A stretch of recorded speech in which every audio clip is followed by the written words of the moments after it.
Hello, मैं ED से बोल रहा हूं और एक नेता है वो कहता है अरे मैंने तो भाजपा ज्वाइन कर ली, वहां से आवाज आती सॉरी रॉन्ग नंबर। हर सीरियल किलर कभी ना कभी तो पकड़ा जाता और ये लोकतंत्र की जो सीरियल किलर पार्टी है भारतीय जनता पार्टी, इसको 2 सप्ताह पहले 3 सप्ताह पहले पटना में पकड़ लिया गया। हेमंत बिश्व शर्मा जब कांग्रेस में था तो दुनिया का सबसे भ्रष्ट आदमी हो गया और भारतीय जनता पार्टी में जिस दिन गया वो दुनिया का सबसे पवित्र आदमी हो गया।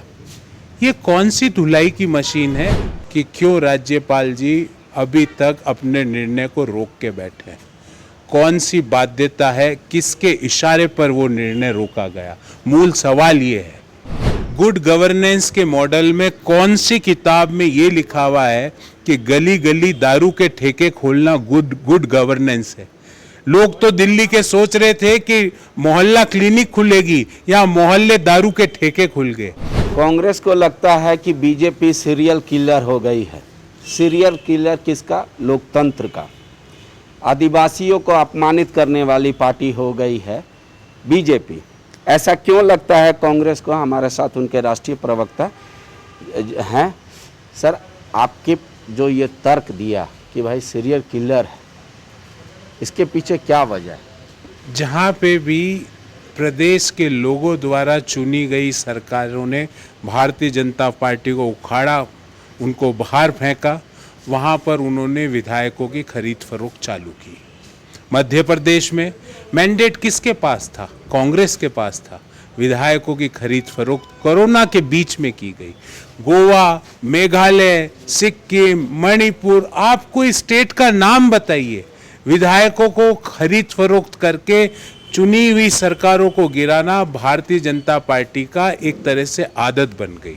पर मैं आपको एक चीज बताना चाहता हूँ, हर सीरियल किलर कभी ना कभी तो पकड़ा जाता और ये लोकतंत्र की जो सीरियल किलर पार्टी है भारतीय जनता पार्टी, इसको 2 सप्ताह पहले 3 सप्ताह पहले पटना में पकड़ लिया गया था और अब झारखंड के अंदर इसको परमानेंटली जेल में डाल के लोकतंत्र की हत्या होना खत्म कर देंगे हम देश से। वल्लभ जी, जब लेकिन आप ये कहते हैं कि ये लोग विधायकों को खरीद रहे हैं, तो क्या कांग्रेस विधायकों को गुड्स मानती है कि कोई खरीद सकता है? देखिए, खरीदने की बात अलग होती है, पर आप डराना, धमकाना, जांच एजेंसियों से ब्लैकमेलिंग करवाना, लोगों को प्रताड़ित करवाना, क्या बाबा साहब अंबेडकर के संविधान में इन चीज़ों की व्यवस्था है? एक बड़ा विचित्र एक व्हाट्सएप पे एक जोक चल रहा, आपने भी देखा होगा, आपके सारे दर्शकों ने जरूर सुना होगा, जिसमें एक तरफ से आवाज आती है हेलो, मैं ईडी से बोल रहा हूं और एक नेता है वो कहता है अरे मैंने तो भाजपा ज्वाइन कर ली, वहां से आवाज आती सॉरी रॉन्ग नंबर। वो सच्चाई है और इस सच्चाई का एक और उदाहरण देता हूं। हेमंत बिश्व शर्मा जब कांग्रेस में था तो दुनिया का सबसे भ्रष्ट आदमी हो गया और भारतीय जनता पार्टी में जिस दिन गया वो दुनिया का सबसे पवित्र आदमी हो गया। ये कौन सी धुलाई की मशीन है? इस वॉशिंग पाउडर का नाम क्या है? तो ये संविधान के ऊपर डेंट देने का काम, संस्थाओं को खत्म करने का काम, आज ईडी जैसी संस्था जिसकी विश्वसनीयता थी, आज वो संस्था भारतीय जनता पार्टी की इलेक्शन डिपार्टमेंट बन गई। क्या आपने आज तक सुना कि ईडी ने भारतीय जनता पार्टी के किसी नेता को बुलाया हो पूछताछ के लिए, किसी के छापा मारा हो? ये ईडी सिर्फ कांग्रेस या अन्य विरोधी दलों के यहीं छापे क्यों मारती? और एक और मजाक की बात आपको बताता हूं। जब बिहार में अभी 2-3 सप्ताह पहले कांग्रेस समर्थित राजद और अन्य पार्टियों की संयुक्त सरकार बनी जदयू की, तो उस समय वहां पे एक जोक बड़ा चल रहा था। वो ये था कि सीबीआई, ईडी अब पटना का रास्ता पूछ रहे हैं कि कहां कैसे जाते हैं दिल्ली से पटना। ये लोकतंत्र, इसके लिए संविधान की रचना बाबा साहब ने की थी। लेकिन वल्लभ जी, तो ये तो आरोप किसके समय में कहा गया था कि सीबीआई पिजड़े की तोता है? तो जो बीजेपी, जो कांग्रेस थी वो आज बीजेपी है। तोते की भी गर्दन मरोड़ दी गई है। पिंजरे में कम से कम घूम तो रहा था, अब उसकी गर्दन मरोड़ दी गई है। और उस गर्दन मुड़ोड़ के उस तोते को बोलते हैं बोल, जो उसको बोलते हैं बोल ये व्यक्ति खराब, तो वो तोता वही बात बोलता है। मैं एक बार पुनः आपके माध्यम से कहना चाहूँगा, इन संस्थाओं के निर्माण में हमारे पुरखों का खून पसीना लगा है, इनको नष्ट होने से बचाना हम सभी का कर्तव्य है। आज भी छोटे गांव, कस्बे, शहर में छोटा मोटा मनमुटाव भी होता है तो एक व्यक्ति दूसरे व्यक्ति को कहता है भले जांच करा लो सीबीआई से। यह विश्वसनीयता होती थी इन संस्थाओं की। आज क्या रह गई? भारतीय जनता पार्टी में अगर आप हो तो कोई जांच की जरूरत नहीं। और ये मैं नहीं कह रहा, भाजपा के महाराष्ट्र के सांसद हैं संजय पाटिल साहब, वो कहते हैं ईडी सीबीआई मेरा कुछ नहीं कर सकती क्योंकि मैं भाजपा में हूं। उन्होंने ऑन रिकॉर्ड बोला और प्रधानमंत्री जी खामोश है। ऐसा क्यों? आम आदमी पार्टी तेजी से उभर रही है। आपको भी लग रहा होगा दिल्ली के बाद उनका पंजाब, अब फिर वो दावा ठोक रहे हैं हिमाचल, गोवा, सब जगह हम आएंगे, गुजरात में। वो कह रहे हैं कि आम लोगों से कि बीजेपी और कांग्रेस में कोई फर्क नहीं है, सिर्फ ये है कि वर्तमान में एक सत्ता में और एक विपक्ष में। वो कह रहे हैं जनता को ज़रूरत है तीसरा ऑप्शन चूज़ करने की। अगर वो चाहते हैं विकास की राजनीति हो, वो चाहते हैं ईमानदारी की राजनीति हो, तो आम आदमी को काउंटर कैसे करेगी कांग्रेस? आप तो हमेशा बीजेपी पे ही। आम आदमी पार्टी के मुख्य संरक्षक कौन थे जिनके विचार से आम आदमी पार्टी बनी? आपको और आपके सारे दर्शकों को पता होगा, आदरणीय अन्ना हजारे साहब। उन्होंने क्या बोला आम आदमी पार्टी के लिए आपको पता है? ये झूठे हैं, ये झूठे हैं, इनकी कथनी और करनी में अंतर है। इन्होंने लोकपाल के मुद्दे पर देश से झूठ बोला, इनकी शराब नीति भ्रष्ट है। अब मुझे ये बताइए, गुड गवर्नेंस के मॉडल में कौन सी किताब में ये लिखा हुआ है कि गली गली दारू के ठेके खोलना गुड गवर्नेंस है? लोग तो दिल्ली के सोच रहे थे कि मोहल्ला क्लिनिक खुलेगी या मोहल्ले दारू के ठेके खुल गए। तो हमें उन आम आदमी पार्टी के करने की कुछ जरूरत नहीं है। वो तो अपने भ्रष्टाचार में स्वयं इतने डूब चुके हैं कि कुछ समय बाद उनके सब लोग आपको जेल के अंदर मिलेंगे। और आधों को तो जेल उन्होंने स्वयं ने डाल दिया। पंजाब के हेल्थ मिनिस्टर को स्वयं उन्होंने कहा कि ये भ्रष्ट है, और आधे को भारतीय जनता पार्टी के लोग डाल देंगे। और लोग अब ऊब चुके हैं, झूठ से, फरेब से, धोखे से ऊब चुके हैं। आप जहां भी जाते हो, यहां पर बिजली की दर सबसे ज्यादा है। अरे कौन से स्टेट में हो आप? हरियाणा में चुनाव होता है तो वहां ये बोल देते हो, पंजाब में चुनाव था तो वहां ये बोल दिया, उत्तराखंड में चुनाव था तो वहां ये बोल दिया, गोवा में चुनाव था तो वहां ये बोल दिया, गुजरात में चुनाव था तो वहां ये बोल दिया। और आपसे कुछ भी सवाल पूछो, मेरे को तो कोई पावर है नहीं जी, एलजी के पास सारी पावर है जी।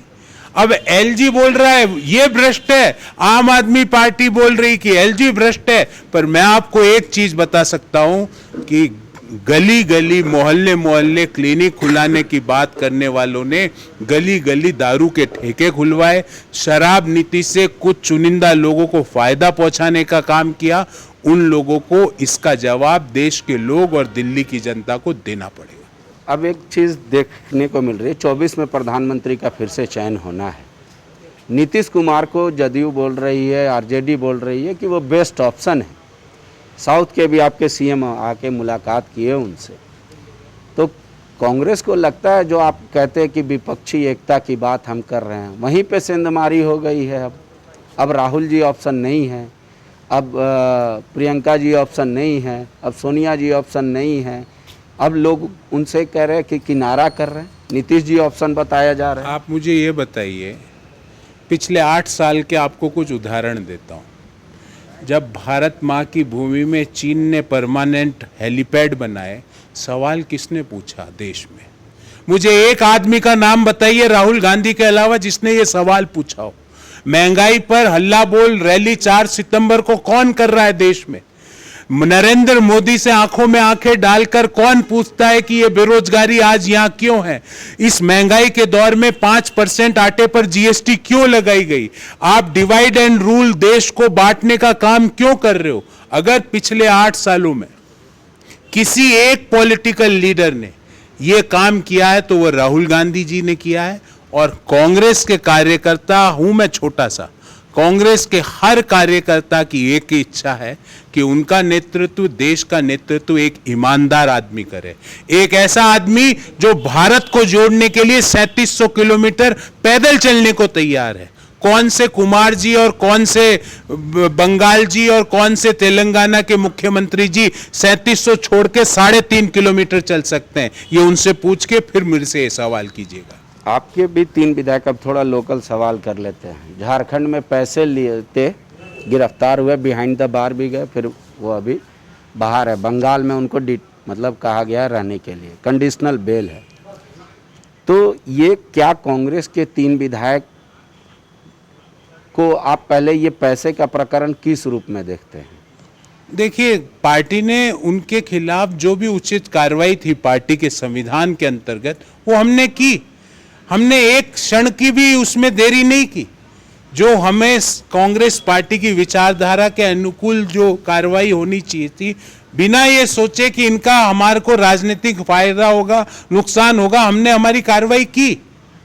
तो इसमें आप ये सवाल हमसे क्यों पूछ रहे हैं? उन 3 विधायकों से जाके पूछिए। वो कह रहे हैं कि हमें फंसाया गया, अपनों ने फंसाया। तो आप उनसे पूछिए। हमने जो उचित कार्रवाई थी वो उचित कार्रवाई पार्टी के संविधान के अनुसार की, और इस बात का हमें गर्व है कि हम जब नैतिकता की इश्यूज आते हैं उस समय हम नफा नुकसान नहीं देखते। हम एक विचारधारा को, जो आइडियोलॉजी को बढ़ाने की जो बात होती है उसके अनुसार निर्णय लेते हैं। एक आखिरी सवाल, आपके कई एक विधायक अभी छत्तीसगढ़ में हैं, रायपुर में, यहाँ के झारखंड के जेएमएम के भी विधायक हैं। तो क्या ये नहीं लगता कि यहाँ अपनी सरकार होने के बावजूद भी कांग्रेस और जेएमएम को ये लगता है कि बीजेपी यहाँ ज़्यादा मजबूत है, यहाँ रहते हमारे विधायक तो सेंधमारी हो जाती? आप ये बताइए कि क्यों राज्यपाल जी अभी तक अपने निर्णय को रोक के बैठे हैं? कौन सी बाध्यता है, किसके इशारे पर वो निर्णय रोका गया? मूल सवाल ये है कि भारत के जो निर्वाचन आयोग से उनको ओपिनियन मिल गई, निर्णय मिल गया, तो उस निर्णय के अनुसार वो कार्रवाई क्यों नहीं कर रहे? क्या उनके ऊपर ऐसी बाध्यता है? ये सवाल आप उनसे पूछिए कि आपके ऊपर ऐसा क्या कंपल्शन है कि आप संवैधानिक पद पर बैठे होने के बावजूद संविधान की रक्षा के लिए निर्णय नहीं कर पा रहे हो? किस बात का इंतजार कर रहे हो? ये सवाल आप उनसे पूछिए।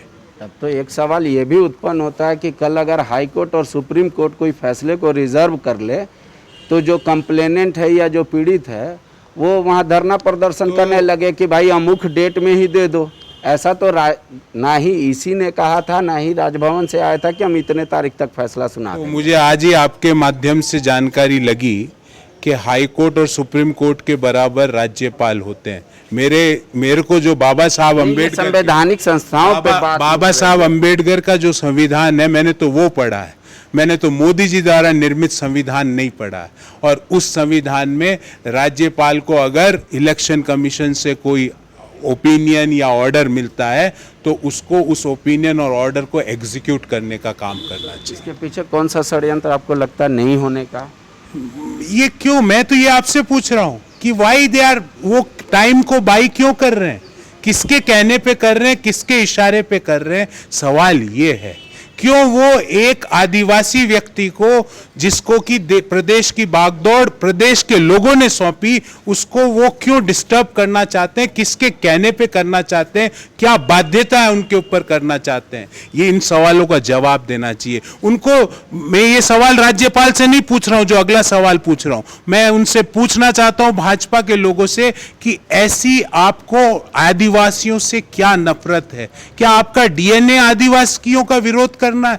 जो महिला बेटी बचाओ बेटी पढ़ाओ की प्रदेश संयोजक होती है, वो इस तरह का काम करती है एक आदिवासी महिला के साथ कि मैं बोलता हूं कि अगर मैं उनको वापस दोहराऊं तो मेरे रोंगटे खड़े हो जाते हैं, मेरे खून उबाल मारता है कि वो महिला उसको अपना मूत्र पीने पर विवश करती है। क्या प्रधानमंत्री जी जो अमेजन के जंगलों की आग पे ट्वीट करते हैं, क्या उनसे माफी नहीं मांगी गई देश के आदिवासियों से कि ये गलती हुई, हमारी नेत्री ने ये गलती करी? वो नेत्री भी अगर यहां भाजपा की सरकार होती तो वो नेत्री अभी लंदन में होती। ये महागठबंधन की सरकार है, उसने उसको भागने से पकड़ा।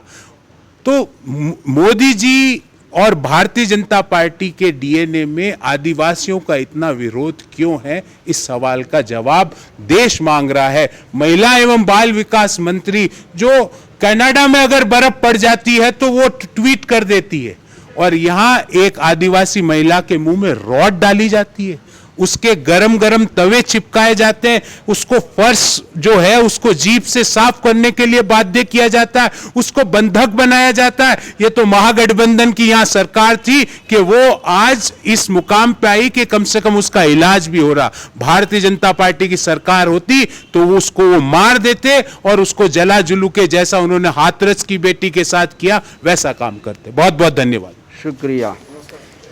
इसी और राजभवन पे कांग्रेस सवाल उठा रही है कि आखिर किसके इशारे पर वो जो बंद लिफाफा है उसको खोला नहीं जा रहा है, क्यों टाइम बार्गेन किया जा रहा है, टाइम परचेज किया जा रहा है, किसके इशारे पर, और इसका लाभ किसको होगा, ये सवाल मूल है और यही पूछा जाना चाहिए। शुक्रिया। विवेकानंद विद्या मंदिर स्कूल एक CBSE affiliated English medium coed school है। हम शिक्षा के साथ संस्कार देते हैं। thefollowup.in. Like, share, and subscribe. www.thefollowup.in